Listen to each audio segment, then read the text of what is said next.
Hello everyone. In earlier classes, I have already told you about what is anthropology, what are its different branches, different definitions of anthropology. Today I am going to discuss about history and development of anthropology. When we go to the background of anthropology, means when we inquire the history of anthropology, we found that Herodotus was the first who started the anthropological studies. Herodotus was the first. And who said that Herodotus was the first who inquired the anthropology? T.K. Penniman. T.K. Penniman ने ही उन्होंने अपनी book 100 Years of Anthropology में ये बताया कि Herodotus जो है वो फर्स्ट एंथ्रोपोलॉजिस्ट है, बिकॉज उन्होंने ही सबसे पहले मैन, सोसाइटी एंड कल्चर में डेटा कलेक्ट किया था. He was a Greek traveller. And the next जो डेवलपमेंट्स हुए एंथ्रोपोलॉजिकल स्टडीज़ में वो E B Tylor, L H Morgan के द्वारा हुए, जिन्होंने क्लासिकल इवोल्यूशनिस्ट थे और जिन्होंने थ्योरी ऑफ कल्चरल इवोल्यूशन लाया. ठीक है, तो एंथ्रोपोलॉजी की हिस्ट्री में जब हम जाते हैं तो हमें पता चलता है कि जो क्लासिकल इवोल्यूशनिस्ट हैं जिन्होंने थ्योरी ऑफ कल्चरल इवोल्यूशन दिया, उनका बहुत बड़ा योगदान है. अर्ली जो बैकग्राउंड में जब जाने से पता चलता है तो सबसे बड़ा योगदान हमें पता चलता है E B Tylor, L H Morgan का, जिन्होंने क्लासिकल थ्योरी ऑफ इवोल्यूशन दिया, यूनिलीनियर इवोल्यूशनरी थ्योरी दिया.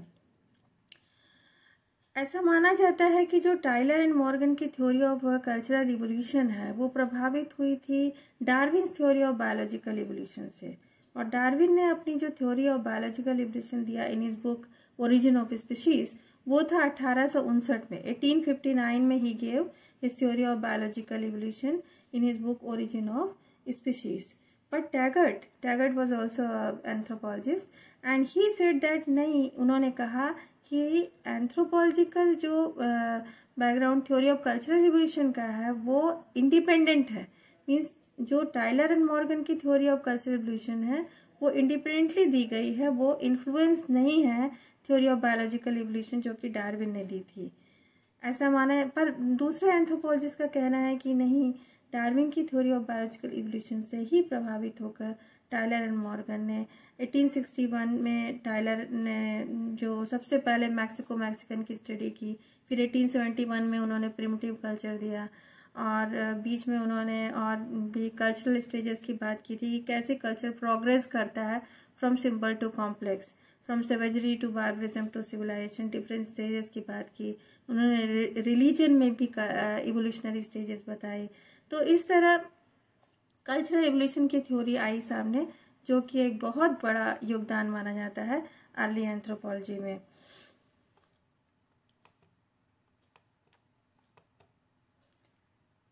जैसा कि अभी मैंने बताया कि T K Penniman wrote a book 100 Years of Anthropology in 1935, and in this book he told that history of anthropology is only 100 years old.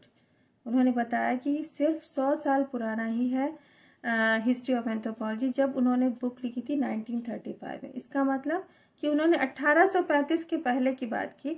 Means 1935 से लेकर 1835 जो ये पूरा बैकग्राउंड उन्होंने बताया कि जो सबसे पहला जो एंथ्रोपोलॉजिकल स्टडीज की गई होंगी वो 1835 और उसके पहले की हैं, और उसके बाद फिर धीरे धीरे विकास होता गया एंथ्रोपोलॉजिकल स्टडीज का, और वो क्रिटिकल पीरियड तक की बात करते हैं. तो ऐसा नहीं है कि 1935 के बाद एंथ्रोपोलॉजिकल स्टडीज नहीं हुई, और जितनी भी एंथ्रोपोलॉजिकल स्टडीज हुई थी वो 1935 के पहले ही हुई थी, ऐसा भी नहीं है. तो क्यों ऐसा कहा उन्होंने, क्यों ये 4 स्टेजेस में जो बांटा उन्होंने वो 1935 तक का ही है डेटा, उसके बाद का क्यों नहीं है? क्योंकि ये बुक जो पब्लिश हुई थी वो 1935 में पब्लिश हुई थी, तो उस समय तक उन्होंने इन्हीं 4 स्टेजेस का जिक्र किया है. पर बाद में और भी जो डेवलपमेंट्स हुए एंथ्रोपोलॉजी में उसका जिक्र इस बुक में नहीं है.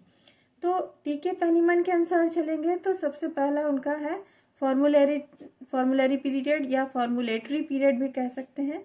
सेकंड उन्होंने डिवाइड किया कन्वर्जन पीरियड, जो कि 1836 से 1859 तक है, 1836 से 1859 तक है. थर्ड इज कंस्ट्रक्टिव पीरियड, जो 1860 से 1900 एंड क्रिटिकल पीरियड 1901 टू 1935. तो this was the division of anthropological means जो डेवलपमेंट ऑफ एंथ्रोपोलॉजी हुआ वो अकॉर्डिंग टू टी.के. पेनीमन है. The early period. This early period of development of anthropology marked by contribution of thinkers, travelers, philosophers. तो TK. पेनीमन ने अपनी book में बताया है कि जो 1835 के पहले का जो समय था उसमें ट्रैवलर्स जो ट्रैवल करते थे, बहुत सारी जगह हैं जैसे मार्को पोलो है, वास्को डी गामा है, हाँ, Herodotus was also a traveller. तो इन्होंने जगह जगह घूम घूम कर जो ह्यूमन बीइंग के बारे में, उनके समाज के बारे में जो भी डेटा कलेक्ट किया या जो भी नोट्स लिखे, डॉक्यूमेंट्स, उनके आधार पर ही हम मान सकते हैं कि अर्ली सोसाइटी कैसी थी. तो ये जो अर्ली पीरियड ऑफ डेवलपमेंट है तो इनके आधार, इन्हीं के ऊपर बेस था, इनके द्वारा डेटा कलेक्टेड डेटा से उसी पर बाद के एंथ्रोपोलॉजिस्ट वो डिपेंडेंट थे, जिसमें कि आर्मचेयर एंथ्रोपोलॉजिस्ट, क्लासिकल एवोल्यूशनिस्ट भी आते हैं जो इनके द्वारा कलेक्टेड डेटा पर डिपेंडेंट थे. तो अर्ली जो नाम इन्होंने दिया है वो है प्लेटो, सोक्रेट्स जो कि सुकरात कहते हैं, अरिस्टोटल, अरस्तु, Herodotus, Marco Polo, Vasco D gamma, John लेके एंड कांट. और भी नाम है पर अभी इतने बता रहे हैं. तो ये सारे क्या थे, ये फुल टाइम एंथ्रोपोलॉजिस्ट नहीं थे, ये बाय प्रोफेशन थिंकर्स, फिलोसफर्स थे. ये कुछ फिजिशियन थे, जोग्राफर्स थे, हिस्टोरियंस थे. तो इस तरह इन्होंने अपना कंट्रीब्यूशन फॉर्मुलरी पीरियड में दिया. Herodotus was a Greek traveler and philosopher, and Penniman in his book he considered him as a first anthropologist because he collected data on more than 50 cultural groups. He made observations on the material culture and also on non-material culture, including the marriage, family customs, and he was the first to make a study on the man, culture and society, and that's why he was considered as a first anthropologist by Penniman in his book 100 Years of Anthropology. Then comes Aristotle, जिन्होंने माना जाता है कि he was the person who coined the word anthropologist. उन्होंने ही anthropologist को coin किया था इस word को. और he said that anthropologists as gossipers माना उन्होंने, क्योंकि वो जो कुछ भी सब बातें करते हैं वो मैन के बारे में बातें करते हैं और सिर्फ बातें करते हैं, और इसी को उन्होंने एंथ्रोपोलॉजिस्ट को सिर्फ गॉसिपर्स माना अरस्तु के हिसाब से. Then Kant was a German idealist and he wrote the book anthropology in 1789. He opined that animal origin of man means man was originated from animal. तो ये भी एक तरह से इवोल्यूशनरी अप्रोच है और इस तरह हम इन सब का योगदान फॉर्मुलरी पीरियड में मान सकते हैं. देन अदर फाइंडिंग्स जो हैं कि 1655 में एक एनोनिमस बुक जिसमें कि ऑथर का नाम नहीं पता है, एंथ्रोपोलॉजी एब्स्ट्रैक्टेड, वो पब्लिश हुई. And this book defined anthropology as the history of human soul and human anatomy. 1822 में word anthropology was incorporated in British encyclopaedia. तो this was all about before 1835. 1835 के पहले का ये सारा जो भी एंथ्रोपोलॉजी के संदर्भ में जो भी योगदान दिए गए लोगों के द्वारा, this is all about the formulary period. Then next is the convergent period. Convergent period Penniman के हिसाब से 1836 से 1859 तक है, means 1836 to 1859. And by the end of this period in 1859 Charles Darwin जिन्होंने थ्योरी ऑफ बायोलॉजिकल इवोल्यूशन दिया था in his book origin of species, he gave the theory of natural selection. तो ये सारा कुछ उन्होंने 1859 में उनकी बुक पब्लिश हुई थी और उन्होंने थ्योरी ऑफ ऑर्गेनिक इवोल्यूशन दिया और मैन को उसमें इन लाइन ऑफ इवोल्यूशन उन्होंने प्लेस किया कि मैन का कैसे एनिमल किंगडम में मैन है और वो कैसे उस इवॉल्व हुआ फ्रॉम द अर्ली लाइफ. तो इस तरह इवोल्यूशनरी आइडिया जो है डार्विन का आया 1859 में. Cultural and natural evolutionary ideas converged हुए by the year 1859. That is why it is called as convergent period. Convergent period हम इसीलिए कहते हैं क्योंकि बहुत सारे जो आइडियाज, चाहे नेचुरल साइंसेज में इवोल्यूशन की बात करें चाहे कल्चरल साइंसेज में, वो सभी इकट्ठा हुए 1859 के आसपास। मीन्स डिफरेंट डायरेक्शन से आते हुए सब वहीं पर आकर मिलते हैं कि कैसे इवोल्यूशन हुआ है, बायोलॉजिकल इवोल्यूशन हुआ है चाहे कल्चरल इवोल्यूशन हुआ है, उन सब के जो आइडियाज हैं वो मेल खाते हैं और इसी वजह से इसको हम कॉन्वर्जेंट पीरियड कहते हैं। And this was taken as the date of birth of anthropology. 1859 माना जाता है कि एंथ्रोपोलॉजी का रियल मायने में जो जन्म हुआ वो 1859 में हुआ, जिसमें कि सभी एवोल्यूशनरी स्टडीज एक ही बात करती हैं कि कैसे ह्यूमन इवोल्यूशन हुआ, और उनका चाहे वो फिजिकल स्ट्रक्चर की बात हो चाहे कल्चरल इवोल्यूशन की बात हो। Karl Marx and Prichard gave their ideas and theories during this period. तो इसी समय उन्होंने भी अपने आइडियाज इवोल्यूशन से जुड़े हुए दिए थे। Then constructive period. Constructive period it ranges from 1860 to 1900, और इसको हम कॉन्स्ट्रक्टिव पीरियड इसलिए कहते हैं कि this was the time during which anthropology as a separate discipline and independent subject के रूप में एंथ्रोपोलॉजी, इसके पहले वो दूसरे सोशल साइंसेज या ह्यूमैनिटीज के साथ पढ़ाई जाती थी, पर अलग से एक सेपरेट डिसिप्लिन का जो उसको ओहदा मिला पहली बार, और एक एंथ्रोपोलॉजी डिपार्टमेंट पहली बार स्टैब्लिश हुआ 1884 में एट ऑक्सफोर्ड यूनिवर्सिटी। एंड जो क्रेडिट इसका दिया जाता है वो E.B. टायलर को दिया जाता है। E.B. Tylor was the first anthropologist who established the anthropology department at Oxford University at 1884। तो इस वजह से इसको कंस्ट्रक्टिव पीरियड कहते हैं, क्योंकि एक बहुत बड़ा जो है जो एंथ्रोपोलॉजी के क्षेत्र में बहुत बड़ी ये थी सफलता थी कि सबसे पहला एंथ्रोपोलॉजी एक सब्जेक्ट के रूप में इस्टेब्लिश हुआ। टायलर एंड मॉर्गन ने अपनी जो थ्योरी ऑफ कल्चरल इवोल्यूशन दी वो इसी समय दी, 1861 से 1871 तक। जो टायलर की डिफरेंट आइडियाज थे इवोल्यूशन को लेकर वो उन्होंने डिफरेंट बुक्स के रूप में पब्लिश किया, जैसे जिसमें कि मैक्सिको मैक्सिकन है, और आपका ये प्रिमिटिव कल्चर बुक है 1871 में।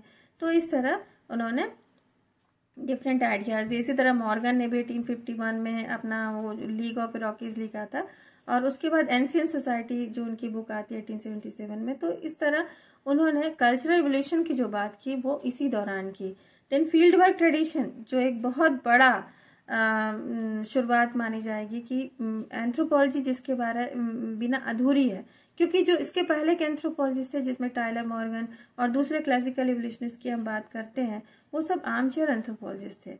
वो फील्ड वर्क उतना बेस्ड उनकी स्टडीज नहीं थी। वो ट्रैवलर्स मिशनरीज के द्वारा जो कलेक्टेड डेटाज थे उन पर ही डिपेंडेंट थे काफ़ी हद तक। पर जो फील्ड वर्क ट्रेडिशन पहली बार स्टार्ट हुआ वो बाद में वो भी इसी कंस्ट्रक्टिव पीरियड के दौरान ही हुआ। एंड इसका जो पहला क्रेडिट जाता है फील्ड वर्क ट्रेडिशन को शुरू करने का, that was Franz Boas. Franz Boas was the first anthropologist who started the first systematic anthropological field work. Baffinland में वो पहली बार विजिट किया 1883 में, and this was the first anthropological field work. Then 1898 A.C. Haddon conducted a famous Torres Strait expedition. Torres Strait expedition को उन्होंने 1898 में conduct किया। तो ये बहुत बड़ी जो सफलता थी, मीलस्टोन माना जाएगा कि एंथ्रोपोलॉजिकल जो हिस्ट्री है उसमें जो बड़े बड़े डेवलपमेंट्स हुए वो कंस्ट्रक्टिव पीरियड के समय हुए, and that is why this period from 1860 to 1900 is called as constructive period. Then E.B. Tylor आता है। E.B. टायलर जो कि हमने अभी बताया कि वो क्लासिकल इवोल्यूशनिस्ट हैं, और वो उन्होंने थ्योरी ऑफ यूनिफॉर्मिटेनिज्म और थ्योरी ऑफ यूनिलीनियर इवोल्यूशन दिया था। क्लासिकल इवोल्यूशनिस्ट थे। वो कन्वर्जेंट इवोल्यूशन की बात करते हैं, और theory of cultural parallels, psychic unity of Mankind, ये सारा कुछ जो उनके आइडियाज़ थे और डिफरेंट थ्योरीज उन्होंने दी। कल्चरल सर्वाइवल्स की बात करते हैं। तो ये बहुत बड़ा योगदान E.B. टायलर का था एंथ्रोपोलॉजी के क्षेत्र में। और सबसे बड़ा पहला तो जो कंस्ट्रक्टिव पीरियड हमने बताया अभी पहले स्लाइड में कि 1884 में ऑक्सफोर्ड यूनिवर्सिटी में उन्होंने जो एंथ्रोपोलॉजी को as a independent discipline establish किया, तो इसका भी क्रेडिट E.B. टायलर को जाता है। और एंथ्रोपोलॉजी में इनके इसी योगदान को देखते हुए इतना सारा इन्होंने जो भी कंट्रीब्यूशन किया, और इसी वजह से एंथ्रोपोलॉजी को मिस्टर टायलर साइंस कहा जाता है। कुछ लोगों ने मीन्स जोकिंगली कहा कि anthropology is called mister Tyler science. He was the first to give scientific definition of culture and religion. E.B. Tyler was the first to give the scientific definition of culture and religion. Culture and religion की पहली जो scientific definition E.B. Tyler ने दी थी in his book Primitive Culture in 1871. And culture को उन्होंने कहा culture is that complex whole which includes knowledge, belief, custom and all other capabilities, any other capabilities and habits that is acquired by man as a member of society. Religion को इसी तरह उन्होंने कहा कि religion क्या है, ये soul पे जो हमारा बिलीफ है, बिलीफ इन सोल, उसी को उन्होंने रिलीजन माना, जिस पे भी हम आगे E.B. टायलर के बारे में जब बताएंगे तो इस पर डिस्कस करेंगे। अभी आगे बढ़ते हैं। Critical period. Critical period it was from 1901 to 1935, और इस दौरान क्योंकि अभी इवोल्यूशनरी थ्योरी आ चुकी है, क्लासिकल इवोल्यूशनरी थ्योरी जिनको कि उन्होंने कंस्ट्रक्टिव पीरियड में दिया था E.B. Tylor, Morgan and other evolutionist. Then critical period में नई थ्योरीज डेवलप हुई जिसमें फंक्शनलिज्म है, स्ट्रक्चरलिज्म है, structural functionalism, culture and personality approach, new evolutionism, cognitive anthropology, ये सभी डेवलप हुए। New schools of anthropology develop हुए, न्यू एंथ्रोपोलॉजिकल थॉट्स डेवलप हुए। इसमें functionalism given by Malinowski, structuralism by Levi Strauss. Structural functionalism के propounder थे Radcliffe Brown. Culture and personality approach में भी 3 स्कूल हो जाते हैं। फर्स्ट स्कूल से is that culture affects the personality, जिसमें कि आती हैं Margaret Mead. Then personality affects the culture, जिसमें Ruth Benedict. And the culture and personality both influence each other, इसमें आते हैं Abraham Gardner, Linton and Cora Du Bois. ठीक है, तो ये सारा कुछ डेवलपमेंट हुआ क्रिटिकल पीरियड के दौरान, और उसके बाद भी चलता रहा after critical period. Then new evolutionism आता है। न्यू इवोल्यूशनिज्म भी जो इवोल्यूशनिज्म की जो थ्योरी क्लासिकल इवोल्यूशनिस्ट की Tylor, Morgan and other McLennan Maine ने दी थी, उसी को नए फॉर्म के साथ बताने की कोशिश की न्यू इवोल्यूशनिस्ट ने। उन्होंने पैराबोलिक कर्व की बात की कि इवोल्यूशन होता है पर सिंगल लाइन ऑफ इवोल्यूशन नहीं है, वो कुछ फॉर्म तक आता है, फिर वो एक नए फॉर्म मीन्स पहले कोई चीज़ इवॉल्व होती है, एक नए फॉर्म में जाती है, एंड फिर वो अपने उसी पुराने फॉर्म तक पहुंचती है, बट इन ए डिफरेंट, एकदम न्यू फॉर्म में वो दिखाई देती है, जिससे कि पर इस तरह उन्होंने पैराबोलिक कर्व की बात की, न्यू इवोल्यूशन की बात की। कॉग्निटिव एंथ्रोपोलॉजी में ह्यूमन बिहेवियर, लैंग्वेज, इसकी बात होती है। फिर जो मालिनोव्स्की का एक्सटेंसिव फील्ड वर्क है वो भी इसी दौरान किया गया था ट्रोबैंड आइलैंड में। ट्रोबैंड आइलैंड में उन्होंने 4 साल तक फील्ड वर्क किया, एक्सटेंसिव फील्ड वर्क। और मालिनोव्स्की का फील्ड वर्क इसलिए भी महत्वपूर्ण है या यूनिक कहा जाता है एंथ्रोपोलॉजिकल फील्ड वर्क में, क्योंकि ये it was the first field work during which an anthropologist take the help of native language. उन्होंने पहली बार नेटिव लैंग्वेज की मदद से एंथ्रोपोलॉजिकल फील्ड वर्क किया ट्रोबैंड आइलैंड में, और ये लॉन्गेस्ट फील्ड वर्क मीन्स 4 साल तक उन्होंने लगातार फील्ड वर्क किया एंड थ्योरी ऑफ फंक्शनलिज्म दिया। The new trends in anthropology, mid 20th century आते आते नए anthropology, new era of anthropology was immersed under the guidance of Robert Redfield, जिन्होंने सिविलाइजेशन स्टडीज किए, little community and peasant societies पर अध्ययन किया, great tradition, little tradition, और ये फोक अर्बन कॉन्टिनम का थ्योरी दिया कि फोक एंड अर्बन सोसाइटीज़ को स्टडी करना शुरू किया लोगों ने। मीन्स जो फोक सोसाइटीज़ और अर्ली जो अर्बन सोसाइटीज़ हैं वो जब कॉन्टैक्ट में आती है तो उनमें क्या चेंजेस होते हैं, and what are the real trades of the folk and urban. तो फोक अर्बन कॉन्टिनम में उन्होंने कहा कि no societies truly folk are truly urban, and वहाँ वो तो इस तरह, और उन्हीं के जो फॉलोअर्स थे शिकागो स्कूल ऑफ एंथ्रोपोलॉजी, जिसमें Milton, Singer, Mackay, Marriott, Oscar Lewis and others, they also made the similar studies on folk village and urban societies. और इसी से प्रभावित होकर many Indian anthropologist also started the doing village studies, urban studies, sacred complexes को study करना शुरू किया। तो ये एक नया ट्रेंड एंथ्रोपोलॉजी में डेवलप हुआ था under the guidance of Robert Redfield. Then comes the new ethnography, ethnoscience, ethnosemantics, new archaeology, new physical anthropology. These new जो subjects develop हुए anthropological जो subject के development में नए नए ideas develop हुए, ये mid and late 20th century में develop हुए। इसमें नए तरीके से जो पुराने थॉट्स थे उसमें कुछ नया सोचने की कोशिश की गई। देन मॉडर्न ट्रेंड एंथ्रोपोलॉजी में अभी जो रिसेंट ट्रेंड्स हैं वो हैं feminist approach, post modernist approach and interpretative approach. Means gender studies, women studies, post modernist approach and then interpretative approach आता है, जिसमें कि हम कुछ लिटरेरी वर्क्स के माध्यम से एंथ्रोपोलॉजी करते हैं। Then modern anthropologists during this time are busy in problem solving studies. Different जो प्रॉब्लम समाज में है, कल्चर को लेकर है, या हमारे जो फिजिकल स्ट्रक्चर में डिजीज़ है, तो ये सारा कुछ इसको सॉल्व करने में ही आज के एंथ्रोपोलॉजिस्ट लगे हुए हैं। अभी प्रेजेंट में जैसे कि आप कोविड-19 फैला हुआ है, तो कोविड-19 के लिए भी तमाम स्टडीज़ की जा रही हैं, चाहे वो मेडिकल एंथ्रोपोलॉजी के क्षेत्र में हो, चाहे सोशियो कल्चर स्टडीज़ में हो, कि क्या इसका सोशियो कल्चर इम्पैक्ट पड़ता है या आगे ह्यूमन पॉपुलेशन को ये किस तरह इफेक्ट करेगा, इसके फ्यूचर क्या होंगे कॉन्सिक्वेंसेस। तो ये सारा कुछ स्टडी किया। इस तरह डिज़ास्टर स्टडीज़ होती हैं, एनवायरनमेंट को लेकर तमाम स्टडीज़ की जा रही हैं कि कैसे सस्टेनेबल डेवलपमेंट हो सके और एनवायरनमेंट का कम से कम शोषण हो सके। तो इस तरह जो है और लैंग्वेजेस जो हमारी आज समाप्त होती जा रही थी, इंडेंजर्ड लैंग्वेजेस पे काम चल रहा है। तो इस तरह नए नई ट्रेंड्स डेवलप हो रहे हैं एंथ्रोपोलॉजी में, और इस तरह भविष्य में और भी नई नई स्टडीज़ डेवलप होंगी एंथ्रोपोलॉजी में, क्योंकि एंथ्रोपोलॉजी के स्टडीज़ में भी इवोल्यूशन हो रहा है। जैसा कि हमने कहा human culture evolution, human evolution हो रहा है, सोशो कल्चर एवोल्यूशन, उसी तरह एंथ्रोपोलॉजी के फील्ड में भी इवोल्यूशन होता रहा है और होता रहेगा, क्योंकि ये तो कॉन्टिन्यूअस प्रोसेस है।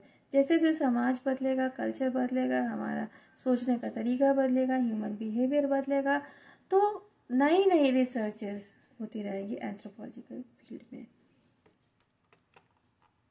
Thank you for watching this video.